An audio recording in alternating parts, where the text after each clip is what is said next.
Hello students, good morning everybody. You are all welcome on the online platform of Bhavna Institute of Science. Let's read the remaining chapter of Memories of the Childhood, the second part. We too are human beings. बामा बामा कहती है कि हम भी मनुष्य हैं, हमारे साथ में इतना वो जो है इनडिग्निटीज बिहेवियर यानी ह्यूमिलिएट क्यों किया जाता है, हमें इतना अपमानित क्यों किया जाता है, हमारी इतनी इंसल्ट क्यों की जाती है, क्योंकि ये जो छुआछूत की प्रथा है वो सदियों पुरानी है। यानी अपर कास्ट के जो लोग हैं या धनाढ्य जो लोग होते हैं जो गरीबों का शोषण करते हैं, एक्सप्लॉयटेशन करना जिसका मतलब है। तो ये बामा जो है वो तमिल दलित राइटर है जो कि जीतकाला सागी कंटेम्परेरी है। और वो क्या कहती है, अपनी बायोग्राफी जो लिखती है, ऑटोबायोग्राफी, उसमें बताती है कि when I was studying in third class, कि जिस समय मैं तीसरी क्लास में पढ़ती थी, I had not yet heard people speak openly of untouchability. हालांकि मैंने लोगों को इस तरीके से, खुले तरीके से या खुले रूप से अस्पृश्यता के बारे में बोलते हुए नहीं सुना था। अनटचेबिलिटी, अस्पृश्यता। But I had already seen, लेकिन मैं पहले से ही ये देख चुकी थी, फेल्ट, महसूस कर चुकी थी, एंड एक्सपीरियंस, और इसका अनुभव कर चुकी थी, and been humiliated by what it is. और जैसा कि ये कहा गया है, इन चीजों से मैं ह्यूमिलेट हुई थी, यानी मेरी इंसल्ट हो चुकी थी। I was walking home from school one day, एक दिन मैं स्कूल से वापस घर जा रही थी। An old bag hanging from my shoulder, एक पुराने किस्म का जो थैला था वो मैंने अपने कंधे पे लटका रखा था। It was actually possible to walk the distance in 10 minutes, यानी कि जो मेरे घर से और स्कूल के बीच का जो डिस्टेंस था उसकी वास्तविक दूरी है वो 10 मिनट में मतलब जो है वो कवर की जा सकती थी।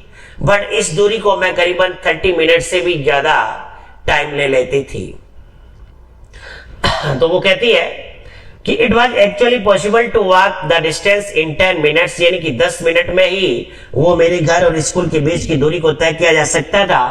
But usually it would take me 30 minutes at the very least to reach home. कम से कम मुझे घर पहुंचने में 30 मिनट तक लग जाते थे। It would take me from half an hour to travel along, मुझे स्कूल से घर जाते हुए ये आधे घंटे तक का जो समय लगता था, मैं यहाँ डोडल हो जाती थी, यानी वॉकिंग एमलेसली, यानी निरुद्देश्य से चलते रहना। Watching all the fun and games that were going on, यानी गली में वो जो भी गेम्स या फन होते रहते थे उनको देखते हुए अपना पूरा टाइम जो है वो वेस्ट कर देती थी। ऑल एंटरटेनिंग, ये सारी मनोरंजनकारी नॉवल्टीज यानी न्यू थिंग्स, एंड ऑडिटीज, ऑडिटीज का मतलब होता है स्ट्रेंज। तो ये नयापन या जो भी विचित्र घटनाएं जो घटित होती थी, जो भी फन होते थे, गेम्स होते थे, उनको देखते हुए मैं धीरे धीरे उस गली में अपने घर की तरफ आगे बढ़ती रहती थी। द शॉप्स, दुकानों की तरफ देखते हुए, एंड दी बाजार, और बाजार से होते हुए। द परफॉर्मिंग मंकी, यानी प्रस्तुति देता हुआ बंदर। स्नेक विच स्नेक चार्मर, और सांप जो कि सपेरा। केप्ट इन इट्स बॉक्स, जो कि उसे अपने एक टोकरी में रखे हुए रहता था, displayed from time to time, और वो समय समय पर उस सांप को बाहर प्रदर्शन करता था, लोगों को दिखाता था। The cyclist who had not got off his bike, और एक साइकिल चालक जो था वो अपनी साइकिल से नीचे नहीं उतरा था फॉर 3 days। कहते हैं कि पिछले 3 दिन से वो कंटिन्यू साइकिल ही चला रहा है, यानी एक पल भर के लिए भी वो अपनी साइकिल से नीचे नहीं उतरा था, अपने हैरतअंगेज कारनामे में जो है वो प्रस्तुति दे रहा था। एंड हु केप्ट पेडलिंग, और जो कि वो निरंतर बलपूर्वक पेडल मार रहा था। From the break of the day, सूर्योदय मतलब सूर्यास्त होने तक भी वह रुक नहीं रहा था। The rupees note that were pinned on his shirt, और 1 रुपए का नोट जो है वो पिन लगा हुआ था उसके शर्ट के ऊपर। टू स्पर हिम ऑन, जो कि उसे ऐसा करने के लिए इनकरेज कर रहा था, यानी उसे प्रोत्साहित किया जा रहा था कि वह लगातार पैडल मारता रहे। वह उस नोट को देख करके प्रभावित हो रहा था। द स्पिनिंग व्हील्स, घूमते हुए पहिए, द मरियट्टा टेम्पल, यानी मरियट्टा माता का जो मंदिर था, the huge bell hanging there, वहां पर एक बड़ा सा घंटा जो है या घंटी जो है वो बंधी हुई थी। The Pongal offering being cooked, और पोंगल का प्रसाद जो है वो पकाया जा रहा था in front of the temple, मंदिर के बिल्कुल सामने। द ड्राइड फिश स्टॉल, यानी dried fish stall by the statue of Gandhi, Gandhi की मूर्ति के पास में जो है ड्राइड फिश की स्टॉल लगी हुई थी। द स्वीट स्टॉल, मिठाइयों की stall, the stall selling fried snacks, और तले हुए जो पकोड़े होते थे, नमकीन होते थे, उनकी स्टॉल जो कि वहां बेचने के लिए स्टॉल लगा रखी थी। And all the other shops next to each other, एक दूसरे से आगे सारी दुकानें वहां विद्यमान थी। The street light always demonstrating, और गली की जो रोशनी थी, लाइट जो थी, वो यह प्रदर्शन कर रही थी how it could change from blue to violet, कि नीले से बैंगनी रंग में कैसे बदला जाता है, यानी बार बार नीले से ब्लू हो रही थी। द नारी कोरवन हंटर जिप्सी, और नारी कोरवन जो कि हंटर जिप्सी जो था, विथ हिज वाइल्ड लेमूर, अपने उस जंगली लेमूर को लिए हुए, लेमूर एक प्रकार का बंदर जैसा जानवर होता है, उसे वो पिंजरे में बंद किए हुए लेके आ रहा, घूम रहा था। शेलिंग नीडल्स, सुइयां बेचने वाले, क्ले बेड्स, मिट्टी के बने हुए दाने बेचने वाले, and instruments for cleaning out the years, और कान साफ करने वाले जो औजार थे उनको बेचने वाले भी वहां अब घूम घूम करके अपना सामान बेच रहे थे। Oh I could go and go on, मैं निरंतर आगे बढ़ सकती थी। Each thing would pull me to stand still, लेकिन हर चीज मुझे रुकने को बाध्य कर रही थी, अपनी तरफ खींच रही थी। मैं हर संभव आगे बढ़ने का प्रयास कर रही थी, लेकिन हर चीज मुझे वापस वहां रोक के खड़ी थी।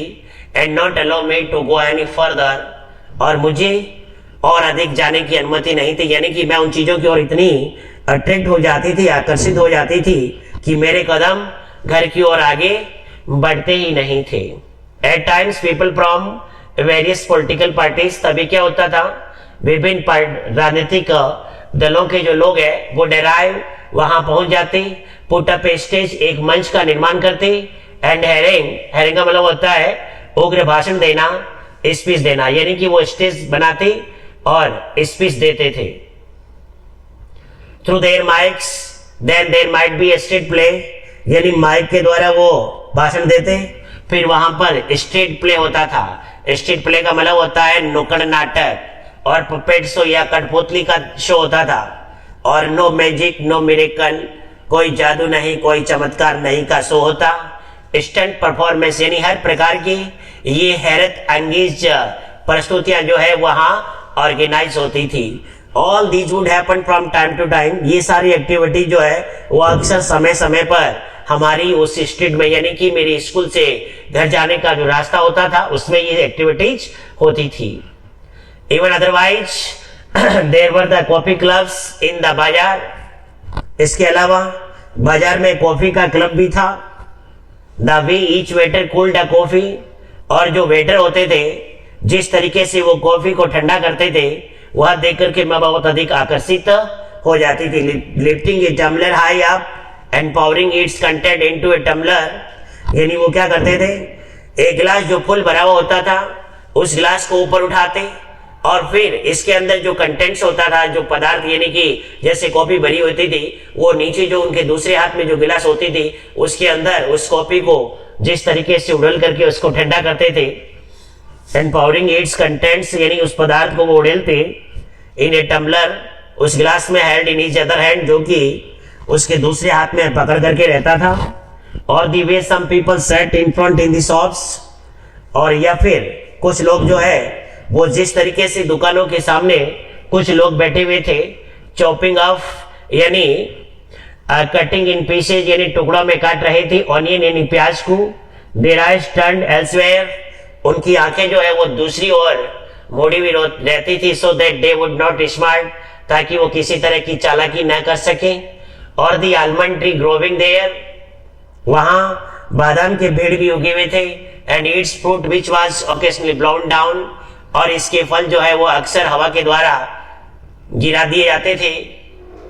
All this side taken together would tether my legs and stop me from going home, ये सारे दृश्य मुझे इतना प्रभावित कर देते थे जैसे कि इन्होंने मुझे मेरी लेग्स को बांध दिया हो, टेथर यानी टाई बांधना, and stop me from going home, और मुझे आगे घर जाने से मतलब रोका जा रहा था।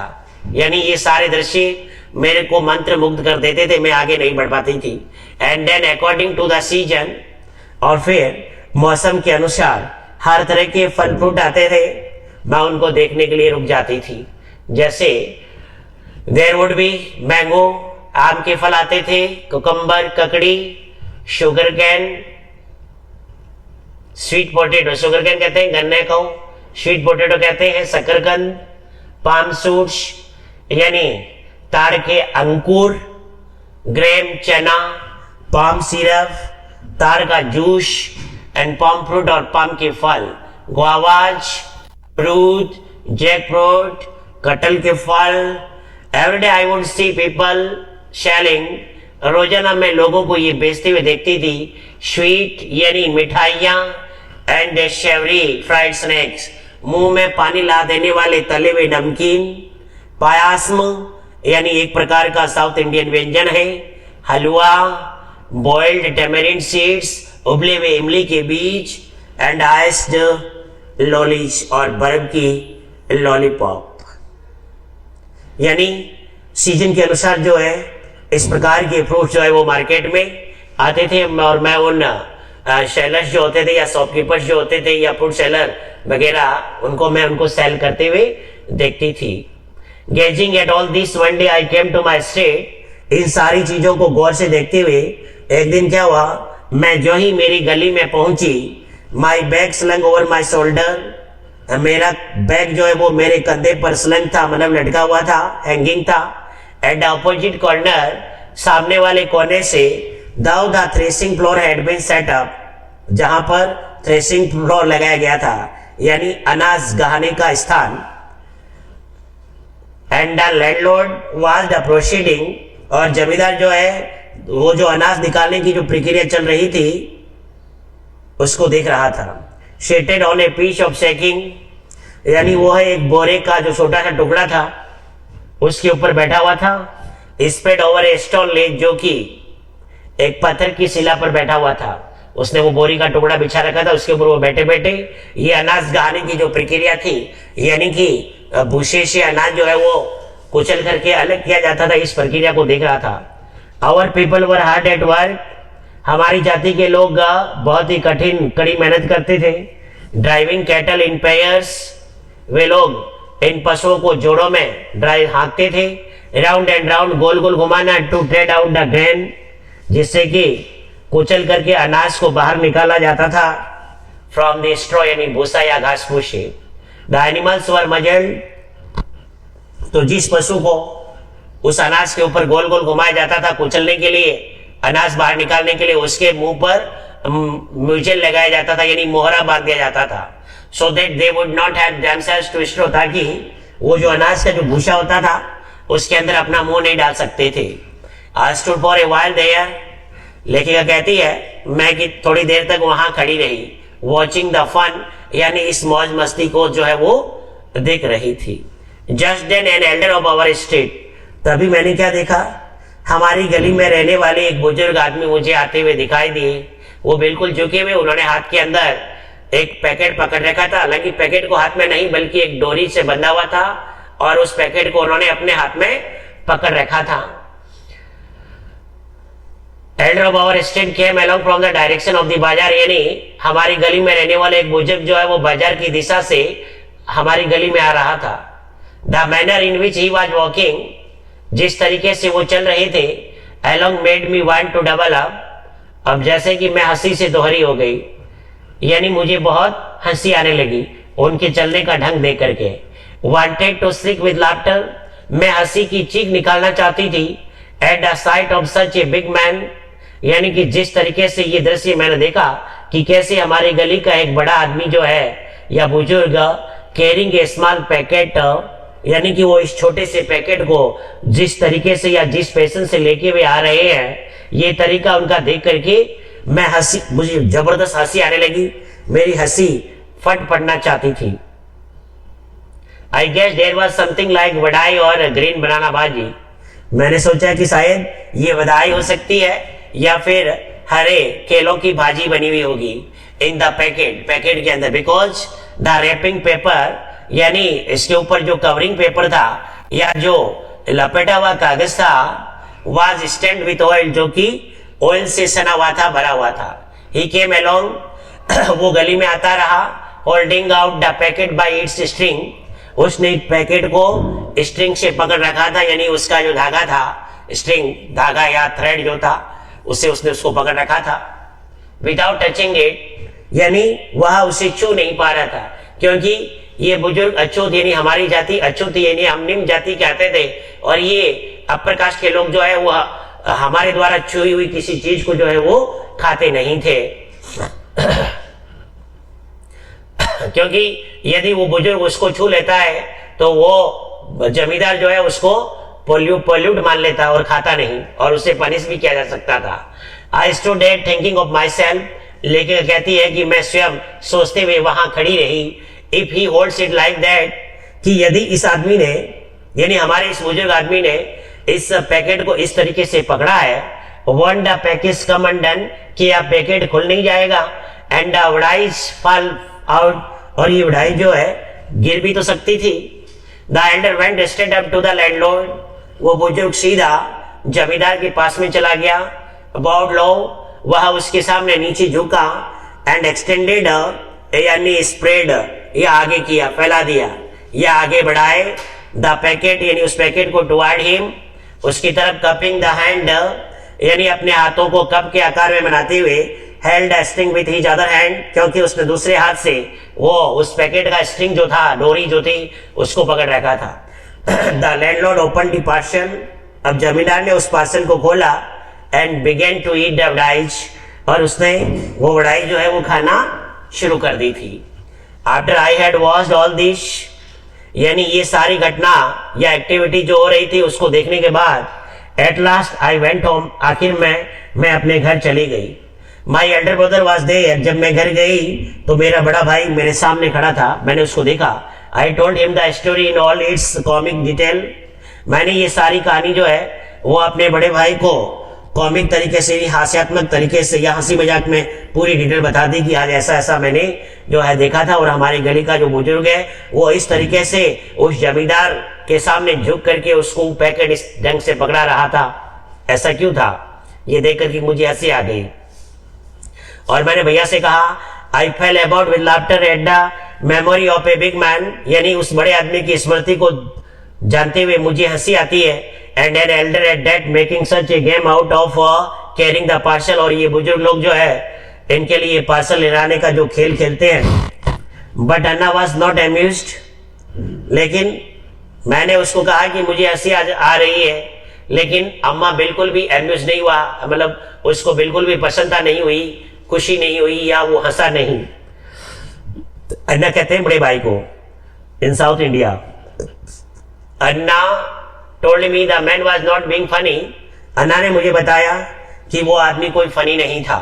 When he carried the package like that, यानी जिस तरीके से वो पैकेट लेके आया था, तो ये कोई फन की बात नहीं है, मजाक की बात नहीं थी। He said everybody believe that, उसने कहा कि यहाँ रहने वाले हर लोग, मतलब हर कोई ये मानता है कि देवर अपर कास्ट, कि वे लोग ऊंची जाति के हैं, and therefore must not touch us, और वो हमें छू नहीं सकते, यानी हम नीची जाति के लोग हैं तो हम उनको छू नहीं सकते हैं। इफ दे डिड, और यदि वे ऐसा करते हैं, दे वुड बी पॉल्यूटेड, तो वो अपवित्र हो जाते हैं। That is why he had to carry the package by its, इसलिए हमारे गली का वो बुजुर्ग आदमी जो है वो पैकेट को इस तरीके से लेके आया था, वरना वो पैकेट उसके हाथ से छू लिया जाता और वो पॉल्यूट हो जाता, अपवित्र हो जाता, और अपवित्र पैकेट जो है वो जमींदार खाता नहीं, क्योंकि ये लोग अपर कास्ट के लोग हैं। When I heard this, I did not want to laugh anymore. जब मैंने ये सुना, अब मेरी हंसने की बिल्कुल भी इच्छा नहीं थी, यानी कि हंसने की इच्छा खत्म हो गई। And felt terribly sad, और मुझे अत्यधिक दुख महसूस हुआ। How could they believe that it was disgusting of if one of us held that package in these hands? यानी वो इस बात को कैसे विश्वास कर लेते हैं, डिस्गस्टिंग इफ या ये घृणित कि हम में से यदि कोई इस तरीके से पैकेट को पकड़ता है इन हिज हैंड्स, अपने हाथों में, even though the vadai had been wrapped first in banana, कि ऐसा कैसे हो सकता है कि ये घृणित हो जाता है या अपवित्र हो जाता है। सबसे पहले देखो, ये वडाई जो है वो एक लपेटने वाले कागज में लपेटी, सॉरी बनाना का पत्ती में लपेटा गया, फिर उसका पार्सल बनाया पेपर में। आई फेल्ट सो प्रोवोक्ड, मुझे इससे बहुत ही घृणा या नफरत पैदा हुई, एंड एंग्री, और गुस्सा आया कि I wanted to touch those wretched vadais, मैं उन अभागी वडाई को छूना चाहती थी कि मैं होती और मुझे ऐसा पता होता तो मैं उनको छू लेती। स्ट्रेट वे, सीधा। Why should we have to fetch and carry for this people, यदि हमको वो नीची जाति का मानते और अपनी बस में छूने नहीं देते तो फिर हम लोग उनके लिए ये काम करते क्यों है, उनके लिए ये सामान बाजार से लेकर ही क्यों आते हैं, हमें मना कर देना चाहिए। आई वंडर, मुझे हैरानी थी।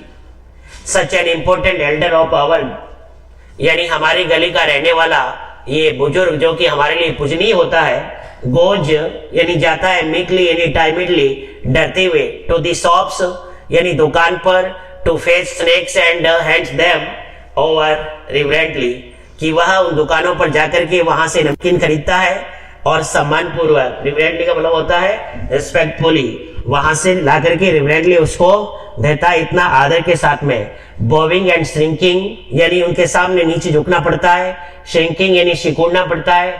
टू दिस फेलो यानी इस व्यक्ति के लिए, हु जस्ट सिट्स देयर, जो कि वहां केवल बैठा है, and stuff them into his mouth, और उन वडाइज को जो है वो केवल अपने मुंह के अंदर ही ठूस रहा है। द थॉट ऑफ इट इन्फ्यूरेटेड मी, यानी मुझे गुस्सा आ गया, मैंने गॉट एंग्री, मैं क्रोधित हो गई कि यार एक तो हम इनके लिए काम करते हैं और फिर दूसरी तरफ ये हमारे द्वारा अपनी चीजों को छूने भी नहीं देना चाहते, तो फिर हम लोग उनके लिए काम करें ही क्यों। तो ये सोच करके मुझे बड़ा गुस्सा आ रहा था। How was it that these fellows thought so much of themselves, यानी ये लोग आपस में ये ऐसा क्यों सोचते हैं, because they had scraped for coins together, ऐसा इसलिए क्योंकि उन्होंने 4 सिक्के जो इकट्ठे कर लिए हैं, यानी कि कुछ पैसे इकट्ठे हो गए इनके पास में और अपने आप को ये बड़ा मानने लग गए और हमारे पास में पैसे नहीं है इसलिए हमें छोटा माना जाता है। Did that mean they must lose all human feelings? तो 4 पैसे इकट्ठा करने के बाद क्या वो सारी मानवीय जो फीलिंग्स है उनको भूल जाएंगे?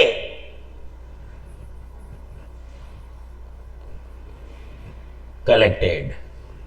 But we too are human beings. लेकिन बामा कहती है हम भी मनुष्य हैं, हमें भी जीने का अधिकार है।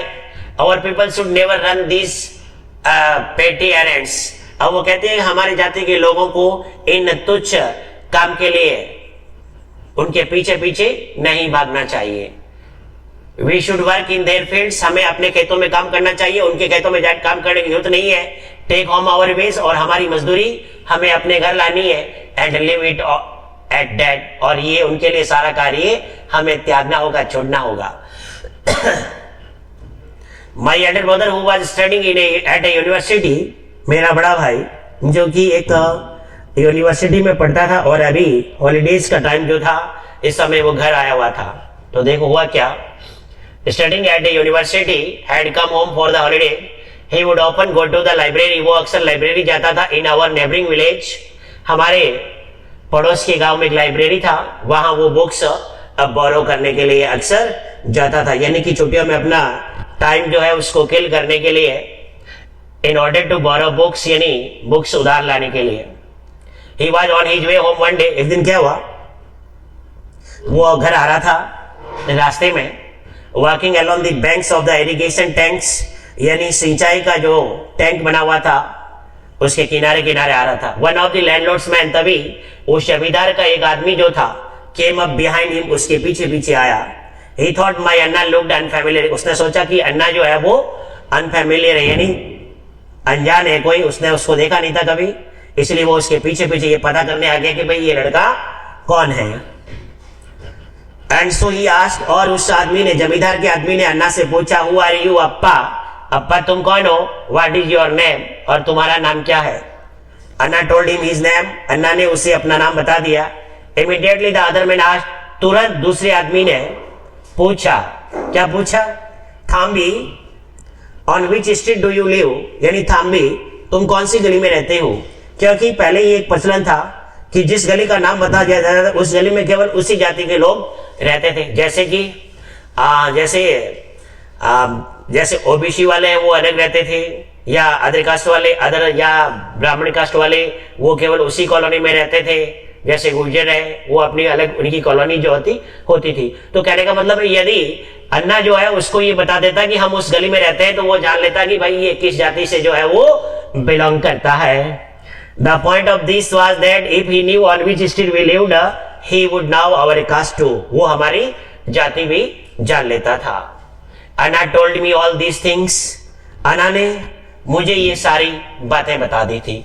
एंड ही एडिड, और उसने आगे कहा, because we are born into this community, ऐसा इसलिए क्योंकि हमारा जन्म इस कम्युनिटी में हुआ है, यानी इस समाज में हुआ है, नीची जाति में हुआ है। We are never given any honour और डिग्निटी और रेस्पेक्ट, इसलिए हमें न तो कभी सम्मान दिया जाता है, न हमें गौरव प्रदान होता है, और न ही हमारा आदर होता है।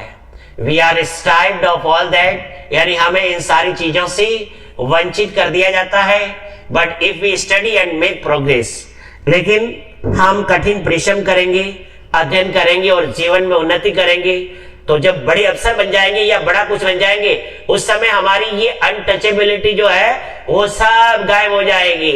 यानी यही आज जो हमसे हीन भाव रखते हैं, वही आज हमारे सामने जब हम प्रोग्रेस करेंगे तो हाथ जोड़ करके खड़े रहेंगे। The words that Anna spoke to me, so we can throw away all these indignities, यानी हम प्रोग्रेस करेंगे और हार्ड मतलब पढ़ाई करेंगे तो ये सारे इनडिग्निटीज यानी अपमान या इंसल्ट जो है वो सब त्याग दिया जाएगा। सो स्टडी विथ केयर, और अन्ना ने अब मुझे एडवाइस किया कि बहुत ही सावधानी पूर्वक तुम मेहनत करो, लर्न ऑल यू कैन, जितना तुम लर्न कर सकती हो वो सब लर्न कर लो। If you are always ahead in your lesson, यानी आप हमेशा अपनी क्लास में सबसे आगे रहेंगी, people will come to you of their own accord, लोग अपने स्वयं के काम के लिए या अपनी इच्छा से तुम्हारे पास में आएंगे। अटैच देमसेल्व्स टू यू, और वो अपने आप को तुम्हारे साथ जोड़ेंगे, यानी तुम्हारे साथ रहने की कोशिश करेंगे। वर्क हार्ड एंड लर्न, इसलिए उसने एडवाइस किया कि कठिन परिश्रम करो और पढ़ो। The words that Anna spoke to me that day, उस दिन अन्ना ने जो शब्द बोले वो मेरे ऊपर इतना प्रभाव डाले, made a very deep impression on me, मेरे ऊपर गहरा प्रभाव छोड़ा। एंड आई स्टडीड हार्ड, और मैंने बहुत ही कठिन अध्ययन किया, परिश्रम किया। With all my breath and being, मेरे पूरे होशो हवास में या उत्साह से। इन ए फ्रेंजी, ऑलमोस्ट लगभग जैसे कि मानो पागलपन में, madness, frenzy madness. As Anna had asked, जैसा कि अन्ना ने मुझे कहा था। I stood first in my class, मैं मेरी क्लास में प्रथम आई। And because of that many people became my friends, इस वजह से कई बड़े जो लोग थे वो मेरे मित्र बन गए। तो कहने का मतलब यह है कि जब तक आपके पास में ज्ञान है, आपके पास में पद है, पावर है, पैसा है, तब तक आप बड़े हैं। और यदि आपके पास में ऐसा कुछ नहीं है तो आप अपर कास्ट में होते हुए भी लोग आपसे नफरत करेंगे, घृणा करेंगे। इसलिए मैं भी आपसे यही एडवाइस करना चाहूंगा कि आप अपने जीवन में जितना हो सके उतना हार्ड वर्क करें, क्योंकि प्रोग्रेस होगी तो प्रॉस्पेरिटी होगी, और प्रॉस्पेरिटी होगा तो फेम होगा, मान होगा, दुनिया आपका रेस्पेक्ट करेगी। इसी के साथ में आज का ये चैप्टर यही एंड होता है। इसके क्वेश्चन आंसर जो है वो हम नेक्स्ट क्लास के अंदर करेंगे। तब तक के लिए you are all, thanks a lot.